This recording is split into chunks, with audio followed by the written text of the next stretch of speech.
వేములవాడ సిరిసిల్ల నియోజకవర్గాల్లోని ప్రభుత్వ విప్ ఆది శ్రీనివాస్ ఆధ్వర్యంలో తెలంగాణ ప్రభుత్వం విడుదల చేసిన మొదటి విడత ఇందిరమ్మ ఇండ్లు మంజూరు పత్రాలను లబ్ధిదారులకు అందజేశారు.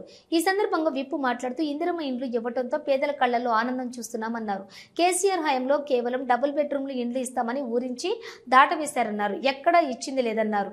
జిల్లాలో అర్హులైన అందరికీ ఇందిరమ్మ ఇండ్లు అందజేస్తామని అన్నారు. ఈ కార్యక్రమంలోని రాజన్న సిరిసిల్ల జిల్లా కలెక్టర్ అధికారులు పాల్గొన్నారు. వనపర్తి పద్మ గారు,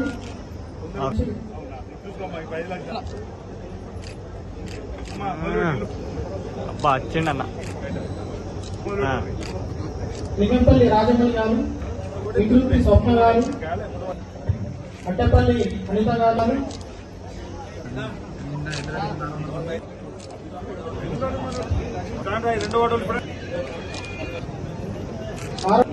ఎలిసా గారు,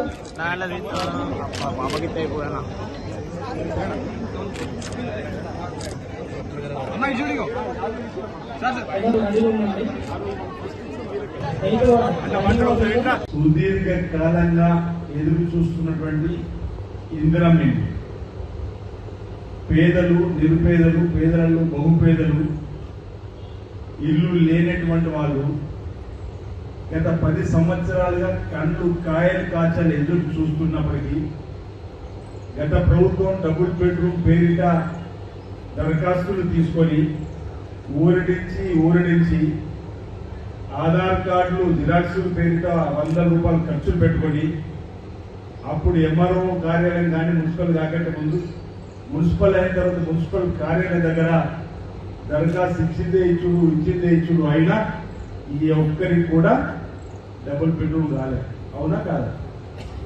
గత ప్రభుత్వ హయాంలో డబుల్ బెడ్రూమ్ అన్నది వచ్చిందా? తల్లుల కనుక వచ్చిందా? ఏ ఒక్కరికి కూడా డబుల్ బెడ్రూమ్ పేరిట మోసం చేసేది తప్ప ఏ ఒక్కరికి కూడా డబుల్ బెడ్రూమ్ రాని వైనం ఆనాటి ప్రభుత్వంలో.